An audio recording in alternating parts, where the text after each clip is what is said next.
So this is Module 6, Part 1. I'm sorry in advance if you hear like pages flipped because I have it highlighted in my book. So question 1, describe the basic concept of criminal law and civil procedure. Criminal offense are violations of local ordinances or state or federal statutes prohibiting certain conduct. A criminal offense can involve a fine, an arrest, a confinement, or jail or prison. Civil procedure is violation of administrative code may be treated as a civil offense, punishable by fine. Some examples can include contempt of court or failure to pay child support or family court. Still other legal matters may go to court or involve dispute between neighbors, relatives, or any other parties. These cases may fall into the realm of civil procedure. So question 2 is, who does the prosecution represent in a criminal case? Prosecution represents a local, state, or federal jurisdiction. 3. Describe 3 classifications of an incident by lapse of time. In progress, as those with an immediate threat to life or property. Just occurred, no immediate life to threat or property. Delayed, when time of occurrence is unknown. Question 4. Question 4. Describe the seriousness of a crime from at least to most serious in terms of felony, code violation, and misdemeanor. Define each of the terms. Violation is typically related to infraction or local administrative codes or ordinances like building, zoning, sanitation, or health. Violations usually issued in the form of a ticket or summoned with an order to cease or cure violation. A misdemeanor or criminal offenses of lesser severity, usually punishable by municipal or court level. Depending on the state, that may be divided into classes or degrees of reflected or relative severity of each act. Each class or degree prescribing or a corresponding fine or possible jail sentence. A felony is the most serious criminal offense, usually punishable by the state or federal level. In federal criminal codes, felonies are those of offense that could be punishable with terms of imprisonment over 12 months. Question 5. Describe a possible PSAP system for prioritizing calls according to the time lapse and seriousness. For those who are currently working in PSAP, can you relate to these systems? 1 second.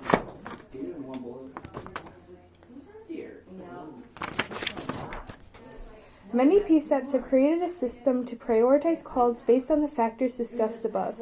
The systems may use numbers or letters to indicate the level of priority. And then it shows the chart saying highest level, emergency, felony in progress, at their life robbery. It's the chart. Describe an all-caller interrogation. What questions must be asked? What's the most important and why? The PSAP has many general procedures for answering call. It may include questions similar to these. 911, what's your emergency? What is the phone number you're calling from? What is your name? And tell me exactly what happened. One of these information is gathered. The computer can move to specific questions related to the nature of the call. The most important question is where.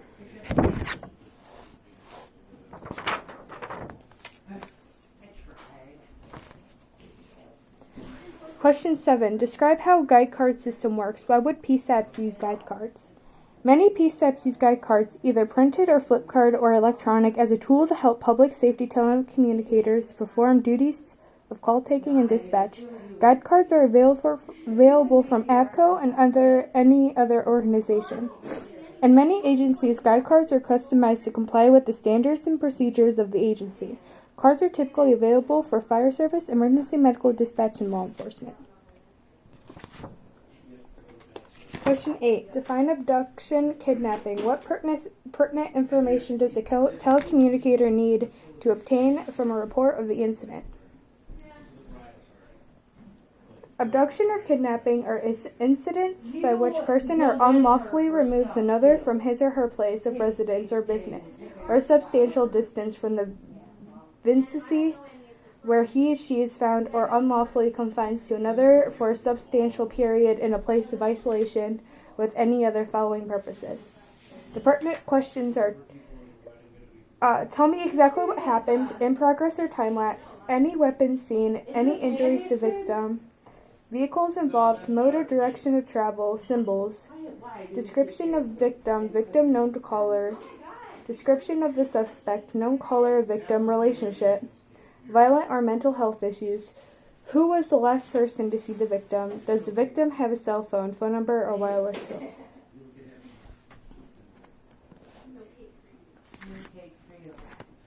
Question 9. Describe the Amber Alert system and how it works. The Amber Alert system is a network of voluntary cooperation between the law enforcement agencies and federal or state or local government, broadcasters, and any other media, designated by rapidly disseminated information to the public about missing children. Using the Emergency Alert System, EAS, a description of missing child, or suspected abductor are broadcasted through an affected community in neighboring areas.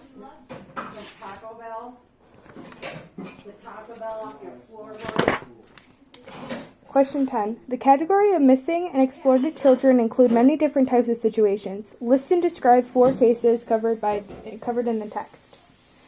So there's non-family abduction involves a child who has been wrongfully taken by a non-family perpetrator through the use of physical force, persuasion, or threat of bodily harm. Family abduction is when the violation of custody over a deceased legitimate family member takes or fails to return a child. This is also referred to as parental kidnapping and custodial interference. The runaway child, often a teenager, leaves home voluntarily for various reasons. This would include any child 17 years of age or younger. The throwaway child is those caretakers who make no effort to recover the child after running away, who has been abandoned or deserted, who has been asked to leave his or her home and not allowed to return. The lost, injured, or otherwise missing child is defined as a child who has disappeared under unknown circumstances. These incidents may range from child wandering away and becoming lost to the child being abducted where no one has witnessed the act. Question 11. List the information that a telecommunicator needs to obtain about a missing child.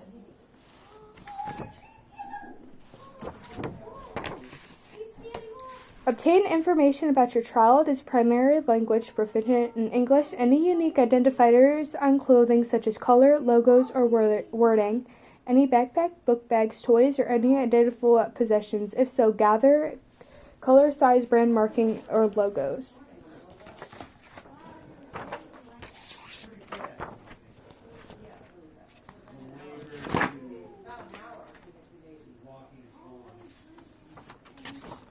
Question 12. Define active shooter. What pertinent information does the telecommunicator need to obtain from a reporting of this type of incident?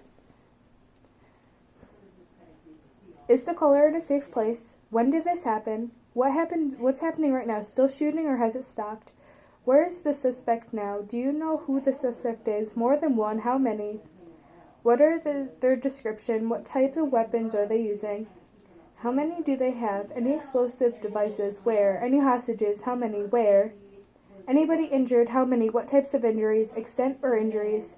Where are the victims? Conscious breathing, bleeding. Has suspects fled the scene? Vehicle description. Direction of travel. Is there someone familiar with the building or facility on scene? If not, have they been notified?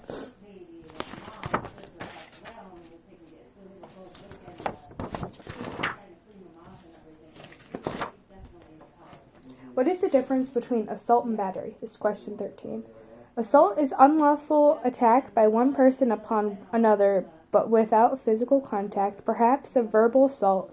Battery is intentional and wrongful physical contact with a person without his or her consent that has initialed some injuries or offensive touching. Question 14. Describe some of the concerns a telecommunicator needs to have about calls reporting domestic violence. Why are they considered dangerous to responding units? Because domestic violence may be cyclical, the telecommunicator checks her records, or responders may have to ask for a check of previous calls from locations. Because these incidents may occur as a part of protracted disputes or estrangement, an order of protection may be forced to have been violated. The callers may mention an order of protection. If violation have occurred, responding units need to verify verify the order of protection before enforcement actions. Family disturbances are typically considered the most hazardous cause which public safety officials respond. Statistically indicates a significant percentage of family disturbances result in an assault against response units, especially law enforcement. This is primarily because people are extremely emotional during family arguments and tend to view the officer's presence as an invasion of their privacy, as well as the attempt to interfere with their personal problems.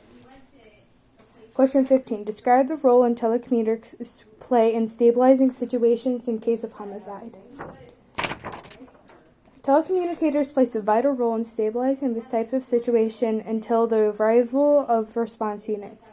Telecommunicators have an opportunity to obtain pertinent suspect and incident information while responding units are en route, as well as reduce the possibility that people are at the crime scene will tamper or destroy valuable evidence.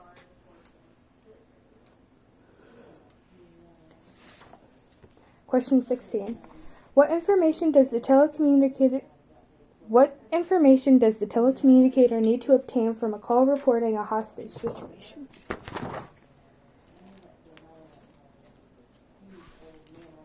Location of the incident. Is the caller related to the incident? If so, witness, hostages, hostage taker, etc. Why would the hostage be taken? Is anyone injured? If so, how many patients are there and extent nature of the injuries? Any demands being made? Suspect known? If so, name and description. If not, description. Has the suspect fled the scene? If so, direction and mode of travel. Question 17. Describe the subject down situation. What information may be gathered to determine the nature of the incident? Can the person talk? If yes, what is the problem? Are you short of breath or is it hard to breathe? Are you feeling pain anywhere? If so,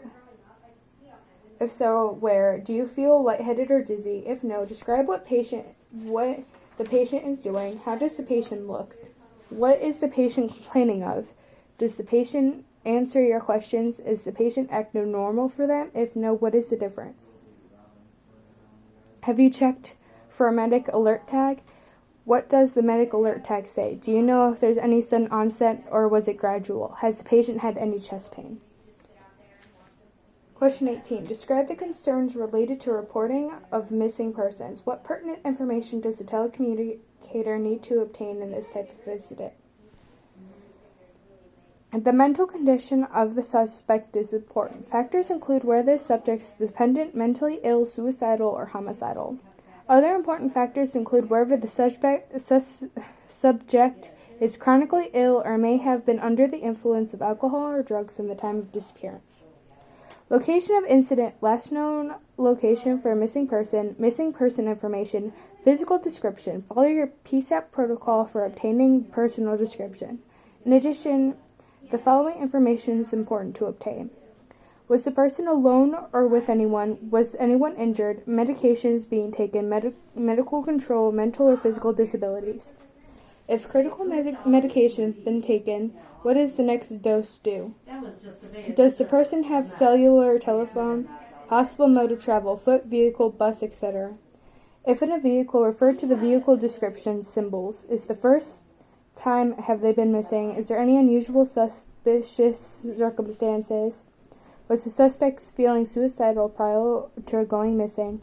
Any known location the subject might have gone to?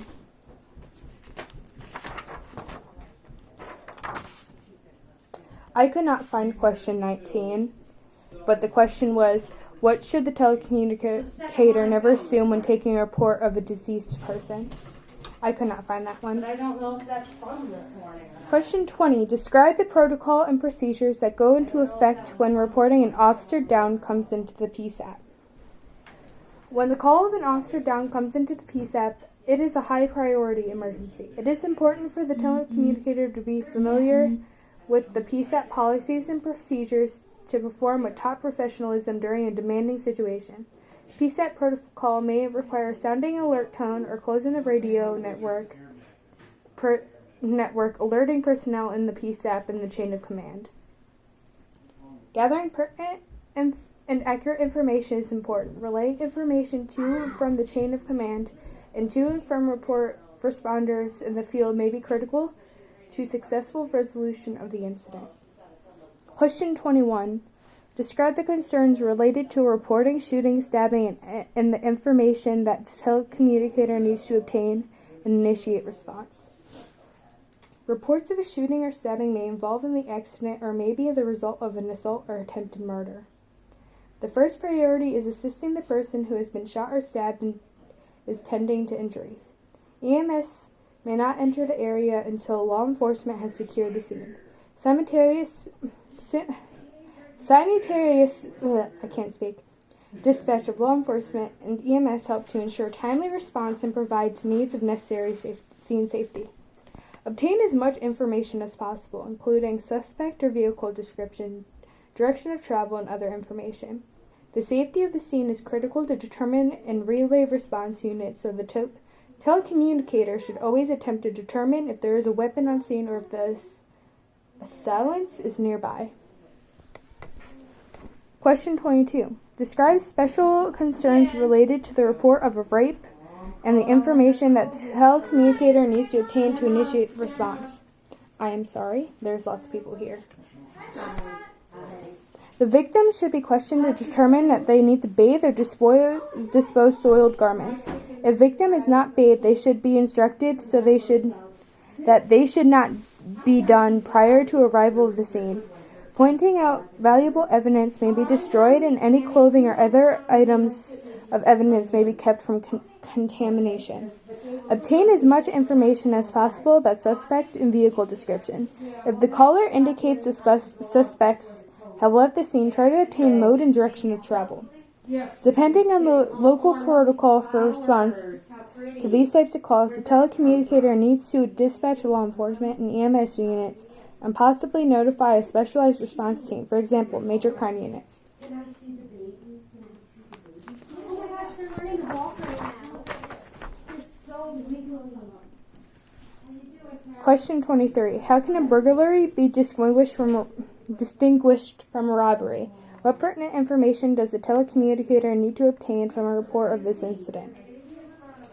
Robbery involves the taking or attempting to take of anything of value from the care, custody, or control of the person or persons by force or threat of force or violence and/or by putting the victim in fear.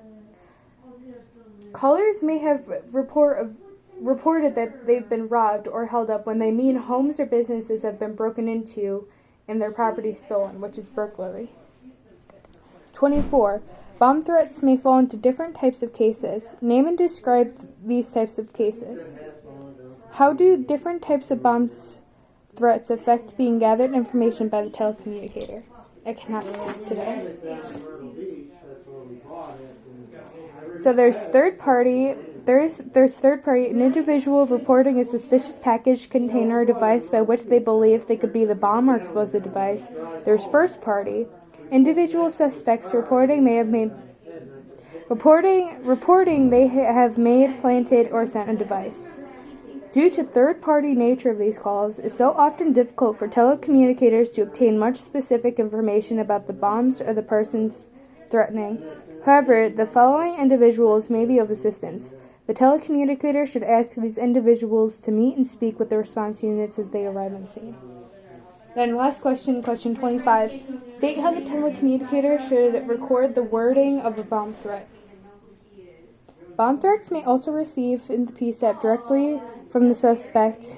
In this situation, the telecommunicator may have an opportunity to gather more information. Record the exact wording of the threat. Telecommunicators should attempt to keep the caller on the phone as long as possible. They may assist in identifying the caller and provide other clues. The telecommunicator should note that any background noise during the call because they may provide clues about the origin of the call. Do not antagonize the caller by expressing disbelief or indifference. A person who makes threats of this sort may be mentally stable. If the caller is ridiculed, the threat may be carried out just as to prove the ability to do so. And that is Module 6, Part 1.